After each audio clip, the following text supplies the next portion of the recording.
With Doubtnut, get instant video solutions to all your maths, physics, chemistry, and biology doubts. Just click the image of the question, crop the question, and get instant video solution. Download Doubtnut app today. Hello everyone. So the question is, consider the two statements. A.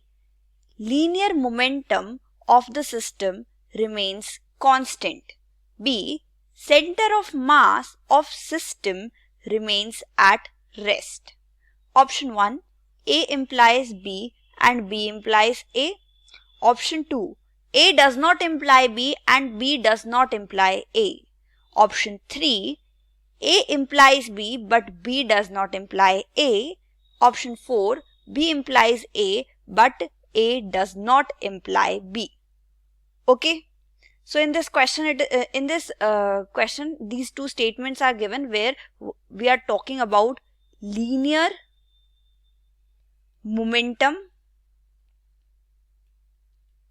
and we are talking about center of mass. Okay.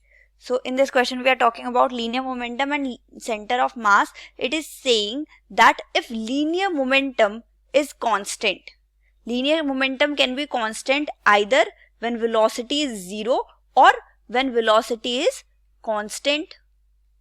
Okay, these are the two situations where linear momentum can be constant. Either velocity is permanently 0 or velocity is some constant.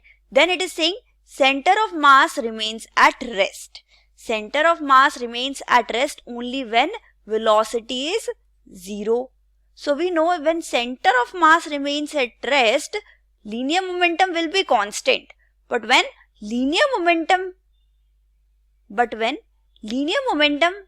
is constant, we cannot say that center of mass is at rest because it can be moving with some constant velocity. Okay. So A does not imply B but B implies A. Okay. Then that is option 4. Option 4 is the correct option. Okay. Thank you. For class 6 to 12, IIT JEE and NEET level. Trusted by more than 5 crore students. Download Doubtnut app today.